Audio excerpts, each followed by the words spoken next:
Yes.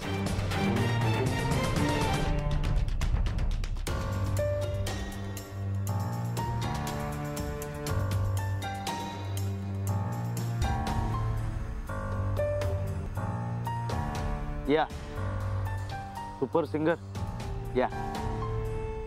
ऐकत होतो मी. बरं गातो. थँक्यू. पण हॉटेलमध्ये. आणि जर हुशार असशील तर आयुष्यभर हॉटेलमध्येच गा. कॉन्सर्ट वगैरे कशाला हवी आहे तुला? माझ्या गाण्याचं काय करायचंय ते मी ठरवे. आणि अनोळखी लोकांचे सल्ले मी ऐकत नाही. पण आता ऐकावं लागेल, कारण मी बोलतोय तुझ्याशी.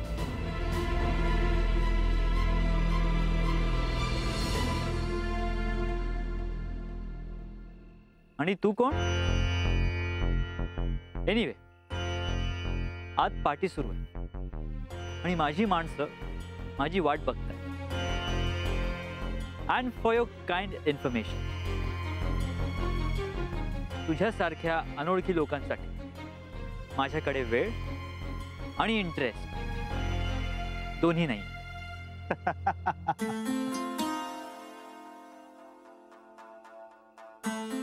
काय रे, मगाचपासनं ते सारखं अनोळखी अनोळखी बोलतोयस? कसं आहे ना तिळगुळकर, ज्यांना स्वतःची ओळख नसते त्यांना सगळीकडे ओळख सांगत फिरावंच लागतं. साईराज देशमुखला नाही, पुण्यात कोणालाही विचार, साईराज देशमुख काय चीज येते. मग ओळखलं का या अनोळखीला? सुपर सिंगर कॉम्पिटिशनचा फर्स्ट रनर अप मीच तो. First runner up. भेटाया कोण आला होता रे? साईराज देशमुख. साईराज देशमुख नाव ऐकल्यासारखं वाटते राव. अरे हा, तुझ्या गाण्याच्या स्पर्धेत दुसरा आला तोच ना? तोच. अरे तुझं अभिनंदन करायला आला असेल तो. अभिनंदन नाही, धमकी द्यायला आला होता तो. धमकी? तुला? हो. कशा पायी? म्हणत होता की कॉन्सर्ट करू नकोस, माघार घे, कोल्हापूरला परत जा, म्हणजे कॉन्सर्ट त्याला करता येईल, नाहीतर तुला बघून घेईन वगैरे वगैरे. या ब्लँक चेकच्या जोरावर मला विकत घेत होता तो. रिशा, तू चेक कशा पायी घेतलास मग? कारण आई वडिलांनी केलेले संस्कार त्याच्या लक्षात नसतील कदाचित, पण माझ्या आहेत. चेक कसला तरी शेवटी ही लक्ष्मी आहे. डोंट वरी, उद्या भेटून त्याला परत करणार आहे.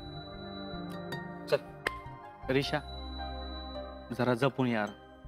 रिलॅक्स सुम्या, उद्या हा चेक दिला की विषय संपला. काय टेन्शन घेऊ नकोस. चल, बाबा यायच्या आत मी प्रोग्राम करून येतो. ओके? हा चालेल. चल.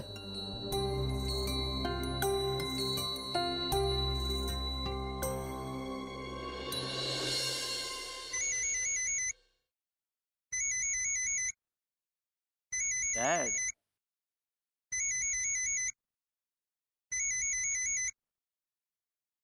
हाय डॅड. बोला. हो, मी भेटून आलो त्याला. ब्लडी गावंढळ लोक. नाहीतर काय, कोल्हापूरच्या कुठल्या तरी खेड्यात वाढलाय म्हणे.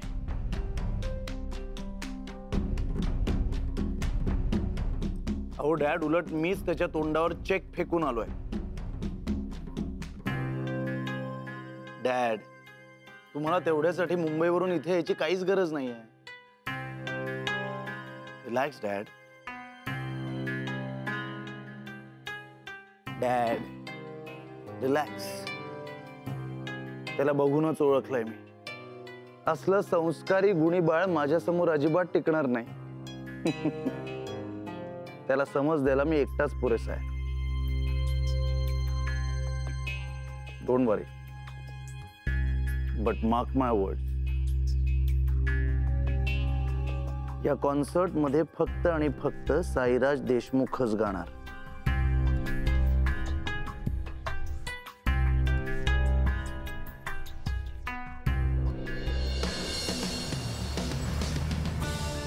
राम राम महाराष्ट्र.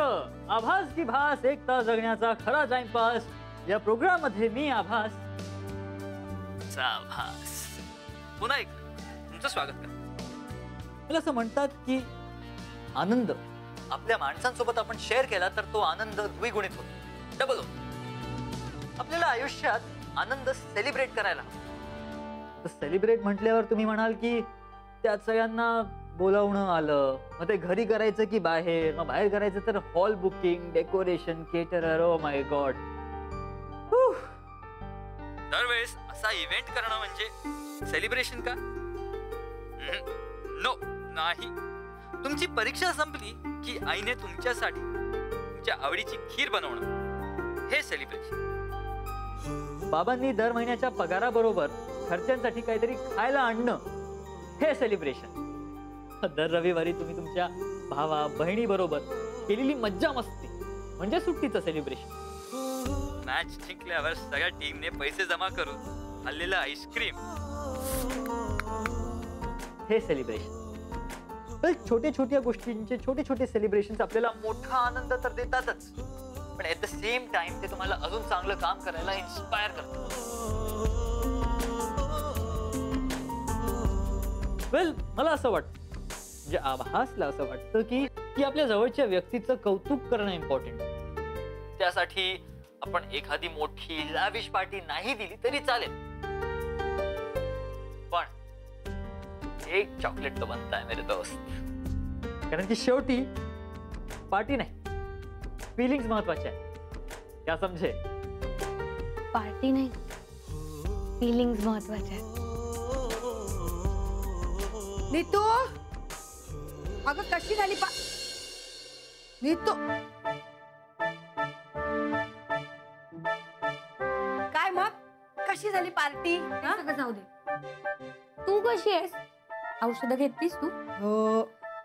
बरं आई, आपल्याकडे चॉकलेट आहे आता? आत्ताच तर. At the end of the day party नाही, फिलिंग्स महत्वाच्या असतात. अगं इथं काय आता काय चॉकलेट? हे काय? डबा. ते मलाही दिसतंय, पण काय त्यात? तू विसरली असशील म्हणून तुला आठवण करून देतो. डबा रिकामा देणं मला पटत नाही. हे आता नाही, मी गेल्यावर उघडायचं. ओके, ऑफिसमध्ये भेटूया. Bye bye.